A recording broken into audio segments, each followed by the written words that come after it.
দোকান থেকে, পাড়ার দোকান থেকে ডিম আনলাম 10 পিস।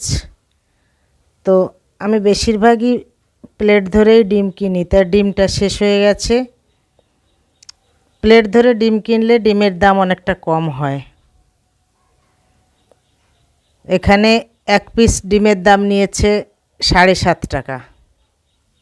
প্রচুর ডিমের দাম বেড়ে গেছে। এখন চারিদিকে যা ডিম ছোড়াছুড়ি হচ্ছে, ডিমের দাম তো বাড়বেই।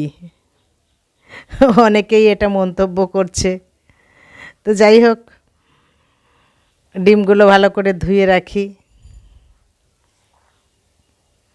বিশেষ করে ডিসেম্বর মাসের আগে আগে ডিমের দামটা খুব বাড়ে, কারণ তখন কেক তৈরি হয়, তো চারিদিকে ডিমের চাহিদাটা বৃদ্ধি পায়। কিন্তু বর্তমানে খুব দাম বেড়েছে, মাঝে একটু কমেছিল। ডিমে কিন্তু প্রচুর প্রোটিন থাকে, প্রতিদিন একটা ডিম অনায়াসেই খাওয়া যায়। তো যাদের প্রেশার কম এবং শরীরটা একটু দুর্বল থাকে, তারা 2টো ডিমও খেতে পারে। তবে গ্যাসের সমস্যা হলে সকালের দিকেই ডিমটা খাবেন,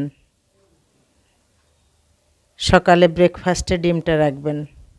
তো আমি ডিমগুলো ভালো করে একটু ধুয়ে রাখি। ডিমে ভালো করে ধুয়ে না রাখলে প্রচুর নোংরা থাকে, প্রচুর জার্ম থাকে। ঠিক আছে, সবাই ভালো থাকুন।